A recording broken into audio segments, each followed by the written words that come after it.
በስመ አብ ወወልድ ወመንፈስ ቅዱስ አሐዱ አምላክ። ስንክሳር ናይ ዕለት 2 ሚያዝያ። በዛ ዕለት እዚኣ ቅዱስ ስምዖን ናይ ሃገር ሓሊባ አባ ዓረፈ። እግዚአብሔር በጸሎቱ ይምሐረና ለዘላለም ዓለም አሜን። ሰላም ለስምዖን ጸወነ ሰብአ ወሕዝባ ለብሔረ ሓሊባ ረድኤተ ዝንቱ ጻድቅ በሰዓተ ምንዳብየ ወአጸባ ትትከደን ነፍስየ አመደው የእርቃን ረከባ ከመላህየ ብርሃን ጽዱ ለገጹ ገልበባ።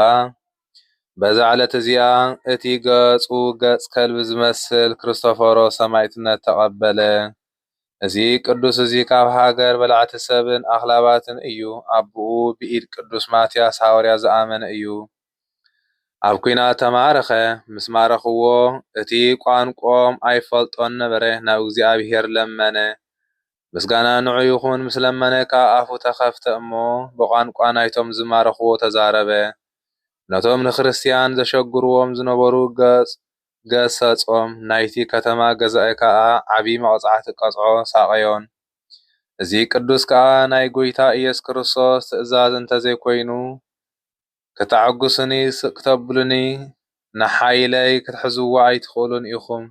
ንስኻን ሰራዊትካን ካባይ ክድሕኑ ኣይምኻልኩምን በሎ። እቲ ገዛኢ ብዛዕብኡ ናብ ንጉስ ለኣኸ።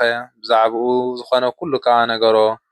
ንጉስ ከዓ ንዑ ናብኡ ንኽልእክሉ 200 ወተሃደራት ለኣኽሉ። ንሱ ከዓ እቲ ቅዱስ ብዘይገለ ጸገም ብፍቓዱ ምስኦም ከደ።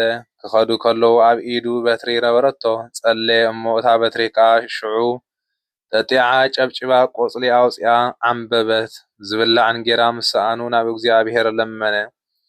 ኣብኣቶም ከዓ ብዙሕ እንጌራ ተረኽበ። በዚ ከዓ ጸቢቖም ተደነቑ። ብጎይታና ኢየሱስ ክርስቶስ ከዓ ኣመኑ። ምስጋና ንዑ ይኹን። ኣብ ሃገር አንጾኪያ በጽሑ። ብኢድ አባ ጳውሎስ ናይ አንጾኪያ ሊቀ ጳጳሳት ከዓ ጥምቀት ክርስትና ተጠመቑ። ኣብ ንጉስ ምስ በጽሑ ከዓ ንጉስ ዳኬዎስ ከፍርሆ እሞ ሓሳባቱ ከለውጦ ደለየ። እንተኾነ ካብ እምነቱ ክልውጦ ኣይከኣለን። መሊሱ ድማ መልክዐን ኣዝየን ጽቡቓት ዝኾና 2 ኣመንዝር አንስቲ ናብኡ ሰደደን። እዚ ንጉስ ነሳተን ብሓጢኣት ምስአን ከውድቐኦ ይኽእላ እየን ኢሉ ስለ ሓሲቡ ነበረ። ንሱ ግና እዚ ቅዱስ ገሰጸን መሃረን እሞ ብጎይታና ኢየሱስ ክርስቶስ ኣመና። ምስጋና ንዑ ይኹን። ብኢዱ ተነሲሐን ሰማዕትነት ኮና። ከምኡ ድማ እቶም 200 ወተሃደራት ኣብ ቅድሚ ንጉስ ብሕያው ጎይታና ኢየሱስ ክርስቶስ ተኣመኑ። ንሱ ከዓ ራእሶም ብሰይፊ ክቖርጽዎም ኣዘዘ። ተሰይፎም ኣኽሊል ሰማዕትነት ናይ መንግሥተ ሰማያት ተቐበሉ። እዚ ቅዱስ ንንጉስ ረገሞ። ንስኻ ተቐባሊ ግብሪ ሰይጣን ኢኻ፣ ሰፈሩ ከዓ ኢኻ በሎ።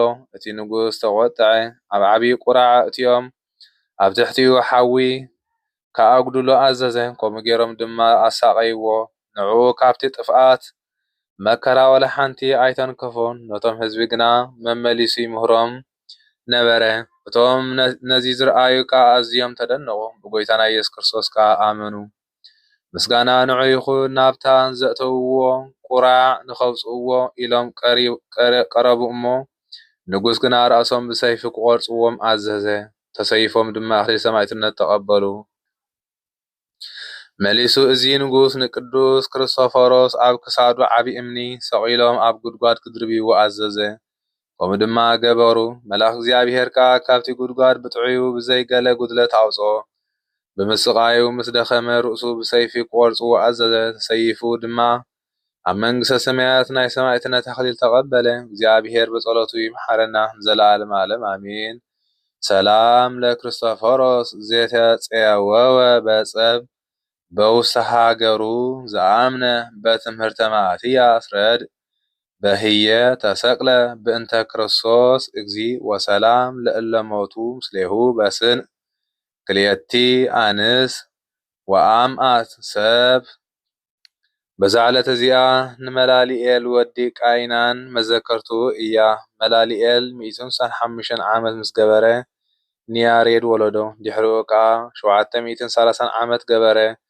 كل مال هيوتو 895 عامت كونه دحرزي بخلة ميازيا بقلة أهود عرفة عبيت مزاقبتي تقبره زيابير بصلوتي محرنا زلالم عالم آمين.